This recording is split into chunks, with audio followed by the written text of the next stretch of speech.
नमस्कार दर्शक मित्रों, हमारी चैनल पर आपका स्वागत है। कृपा करके हमारी चैनल लाइक, कमेंट एवं सब्सक्राइब करें ताकि हमारे नए अपडेट आपको मिलते रहे। कमेंट में जय श्री राम लिखना ना भूले। चलिए रामायण किष्किंधाकांड में सुग्रीव का अभिषेक के बारे में आगे बात करते हैं। वाली के अंतिम संस्कार से निवृत्त हो जाने के पश्चात हनुमान ने हाथ जोड़कर श्री रामचंद्र जी से निवेदन किया, हे ककुत्स्थनंदन, वानरराज सुग्रीव को आपकी कृपा से उनके पूर्वजों का राज्य पुनः प्राप्त हो गया है। यह अत्यंत कठिन कार्य था जो कि आपके प्रसाद स्वरूप ही संपन्न हो पाया है। अब आप कृपा करके उनका राजतिलक कर अंगद को युवराज पर प्रदान करें। हनुमान की प्रार्थना सुनकर राम बोले, हनुमान सौम्य, मैं पिता की आज्ञा का पालन करते हुए वन में निवास कर रहा हूँ। 14 वर्ष की अवधि पूर्ण होने के पूर्व किसी नगर अथवा ग्राम में जाना मेरे लिए उचित नहीं है। अतएव तुम लोग सुग्रीव के साथ नगर में जाकर राजाभिषेक की प्रक्रिया पूर्ण करो। फिर राम ने सुग्रीव से कहा, हे मित्र, तुम लौकिक और शास्त्रीय व्यवहार के ज्ञाता हो, नीतिवान और लोक व्यवहार कुशल हो, इसलिए अपने भतीजे अंगद को युवराज का पद प्रदान करो। वह तुम्हारे ज्येष्ठ भ्राता का पुत्र ही नहीं है, पराक्रमी और वीर भी है। कुछ दिन तुम लोग राज्य में रहकर शासन व्यवस्था को सुव्यवस्थित करो और प्रजा की भलाई में मन लगाओ। श्रावण का महीना आ गया है और वर्षा की ऋतु का आरंभ हो चुका है। 4 मास तक सीता की खोज संभव नहीं है। वर्षा की समाप्ति पर जानकी की खोज कराना। मैं इस अवधि में लक्ष्मण सहित इसी पर्वत पर निवास करूंगा। राम से विदा होकर सुग्रीव किष्किंधा जाकर किष्किंधापुरी की शासन व्यवस्था में व्यस्त हो गए। इस अंतराल में राम लक्ष्मण के साथ प्रस्रवण पर्वत पर निवास करने लगे। एक सुरक्षित कंदरा को कुटिया का रूप देकर वे लक्ष्मण से बोले, हे भाई, हम वर्षा ऋतु यहीं व्यतीत करेंगे। वृक्षादि से सुशोभित यह पर्वत अत्यंत रमणीक है। इस गुफा के निकट ही सरिता के प्रवाहित होने के कारण यह स्थान हमारे लिए और भी सुविधाजनक रहेगा। यहाँ से किष्किंधा भी अधिक दूर नहीं है, किंतु इस शांतिप्रद वातावरण में भी जानकी का वियोग मुझे दुखी कर रहा है।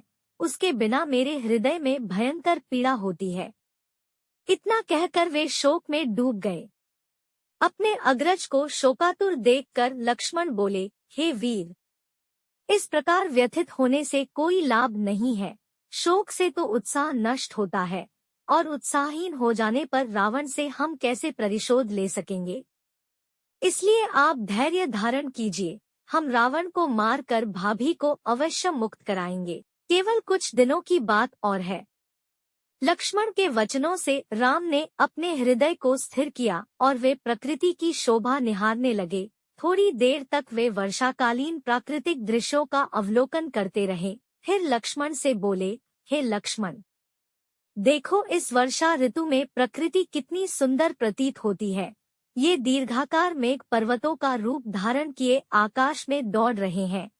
इस वर्षा ऋतु में ये मेघ अमृत की वर्षा करेंगे। उस अमृत से भूतलवासियों का कल्याण करने वाली नाना प्रकार की औषधियाँ, वनस्पति, अन्न आदि उत्पन्न होंगे। इधर इन बादलों को देखो, एक के ऊपर एक खड़े हुए ये ऐसे प्रतीत होते हैं मानो प्रकृति ने सूर्य तक पहुँचने के लिए इन कृष्ण श्वेत सीढ़ियों का निर्माण किया है। शीतल, मंद, सुगंधित समीर हृदय को किस प्रकार प्रफुल्लित करने का प्रयत्न कर रही है, किंतु विरहिजनों के लिए यह अत्यधिक दुखदायी भी है।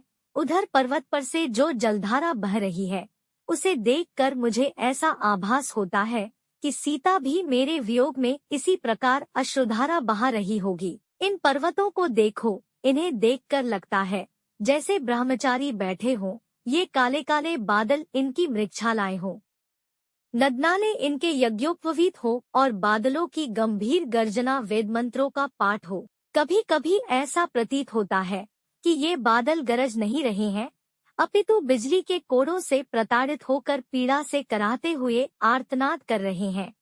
काले बादलों में चमकती हुई बिजली ऐसी प्रतीत हो रही है मानो राक्षसराज रावण की गोद में मूर्छित पड़ी जानकी हो।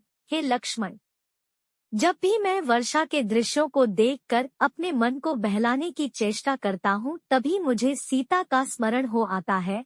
यह देखो, काले मेघों ने 10 दिशाओं को अपनी काली चादर से इस प्रकार आवृत कर लिया है, जैसे मेरे हृदय की समस्त भावनाओं को जानकी के वियोग ने आच्छादित कर लिया है। इस वर्षा ऋतु में राजा लोग अपने शत्रु पर आक्रमण नहीं करते, गृहस्थ लोग घर से परदेश नहीं जाते, घर उनके लिए अत्यंत प्रिय हो जाता है। राजहंस भी मानसरोवर की ओर चल पड़ते हैं। चकवे अपनी प्रिय चकवियों के साथ मिलने को आतुर हो जाते हैं और उनसे मिलकर अपूर्व प्राप्त करते हैं। किंतु मैं एक ऐसा अभागा हूँ जिसकी चकवी रूपी सीता अपने चकवे से दूर है।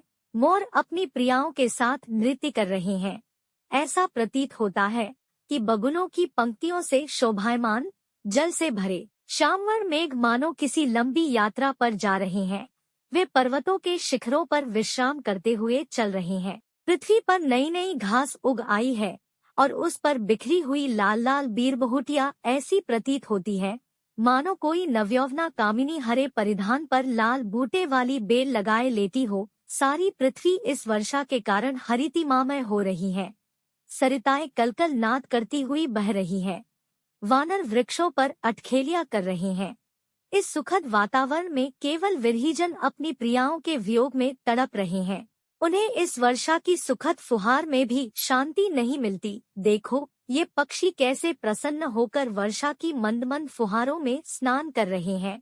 उधर वह पक्षी पत्तों में अटकी हुई वर्षा की बूंद को चाट रहा है। सूखी मिट्टी में सोए हुए मेंढक मेघों की गर्जना से जाग कर ऊपर आ गए हैं और टर टर की गर्जना करते हुए बादलों की गर्जना से स्पर्धा करने लगे हैं। जल की वेगवती धाराओं से निर्मल पर्वत शिखरों से पृथ्वी की ओर दौड़ती हुई सरिताओं की पंक्तियां इस प्रकार बिखर कर बह रही हैं, जैसे किसी के धवल कंठ से मोतियों की माला टूटकर बिखर रही हो। लो, अब पक्षी घोंसलों में छिपने लगे हैं, कमल सकुचाने लगे हैं और मालती खिलने लगी है। इससे प्रतीत होता है कि अब शीघ्र ही पृथ्वी पर संध्या की लालिमा बिखर जाएगी। फिर राम निःश्वास छोड़कर बोले, वाली के मरने से सुग्रीव ने अपना राज्य पा लिया। अब वह अपनी बिछुड़ी हुई पत्नी को पुनः पाकर इस वर्षा का आनंद उठा रहा होगा। पता नहीं मैं अपनी बिछुड़ी हुई सीता के कब दर्शन करूंगा।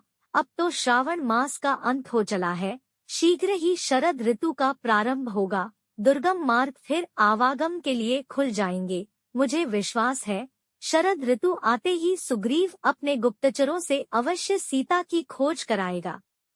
इतना कहकर राम गंभीर कल्पना सागर में गोते लगाने लगे। आज के लिए बस इतना ही। मेरे सारे भाई और बहनों को विनती है कि आप हमारे रामायण के अगले वीडियो भी देखें। कमेंट में जय श्री राम लिखना ना भूले। कृपा करके अपना ख्याल रखें। मिलते हैं अगले वीडियो में। धन्यवाद।